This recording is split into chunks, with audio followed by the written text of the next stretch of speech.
Les amis, j'espère que vous allez bien. Moi, ça va. Ce matin, j'étais là, je balayais devant ma porte.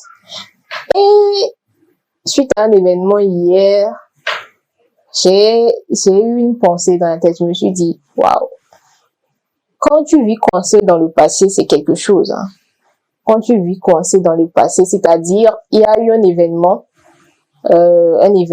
ou une période de ta vie où tu as subi une blessure, que ce soit avec une personne de confiance, avec un partenaire, ou peut-être avec la famille, un parent, ton père ou ta mère, et que c'est une blessure dont tu n'es pas guéri en fait.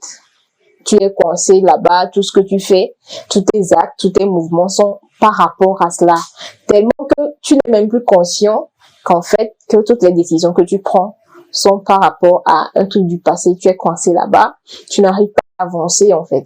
Ou tu as un vide en toi, un vide dans ton être, un vide dans ton cœur, et que tu essaies de remplir par tous les moyens possibles. Donc tu vas même faire des trucs pour en guillemets te venger, alors qu'en fait tu ne te fais que du mal à toi-même. Donc cette pensée m'a taraudé l'esprit aujourd'hui.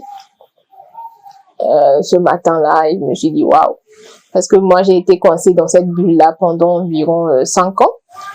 Et dans mon cas, c'était un partenaire, un amoureux, le premier amour et tout ça.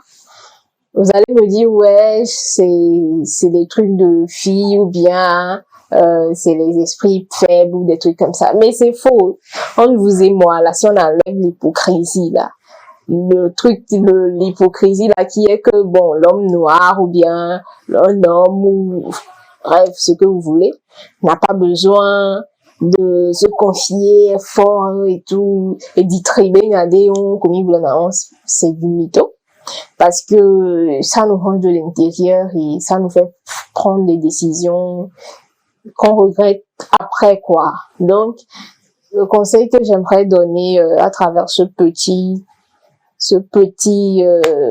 tournage-là, cette petite prise de scène, c'est de trouver quelqu'un à qui on a confiance, un homme, pas un homme avec grand H, un être humain, une personne qu'on respecte, pas qu'on respecte du genre lui boss, mais respect boss, non, quelqu'un qu'on tient en estime en fait, et qu'on sait que cette personne-là ne nous juge pas, qui est toujours là à l'écoute, qui a un certain niveau de maturité dans l'esprit, vraiment maturité, pas qui joue mature mais qui n'est pas mature. Donc voilà, quelqu'un à qui on peut se confier, on peut parler, avec qui on aura des échanges et tout ça. Ça aide beaucoup.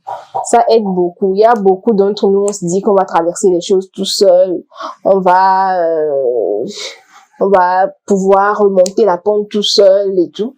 Oui, c'est vrai, c'est bien d'y arriver tout seul, mais c'est encore mieux de se faire aider parce que sur cette terre, on n'est pas seul. Donc, c'est vrai qu'on est venu seul, on va partir seul, mais quand même, le Seigneur, dans sa grande bonté, nous a fait, on est beaucoup. C'est pas pour rien. Dieu a dit, il a fait l'homme et il a vu que, bon, ce n'est pas bon qu'il soit seul, il faut qu'il lui fasse un être qui l'accompagne. Donc, voilà, je vous encourage vivement, si vous êtes en train de traverser cette période-là, vous êtes en train de traverser cette passe-là, où vous la vivez au quotidien, vous n'êtes pas seul, vous n'êtes pas le premier à qui ça arrive, et donc, trouvez quelqu'un à qui parler, trouvez quelqu'un avec qui vider votre cœur, vider votre esprit. Et c'est un long cheminement, c'est pas quelque chose qui, comment dire, c'est pas quelque chose qui finit du jour au lendemain. Vous ne pouvez pas vous attendre à ce que quand vous commencez à parler à la personne, tout soit ok en 1 semaine ou en 2 semaines. C'est quelque chose qui prend du temps, ça peut prendre des années. Mais ce qui est toujours bien là-dedans, c'est que au moins vous sortez de cette passe-là. Vous êtes conscient que vous avez un problème et que voilà, il faut que vous vous fassiez aider. On dit, quand tu reconnais que tu as vraiment un problème, c'est déjà trouver une moitié de solution. Donc voilà ce que je voudrais partager avec vous ce matin. Mon coq là, il a encore crié. Je ne sais pas c'est quel coq là qui crie à 7h, à 8h. Hein. Franchement, je sais pas. Les coqs là, ils sont censés se réveiller avant nous vers les 5h et les 4h. Nous réveiller. Nous, on se réveille et puis c'est maintenant lui, le coq, lui, il se réveille pour crier. Bref, prenez bien soin de vous, portez-vous bien et à la prochaine. Peace.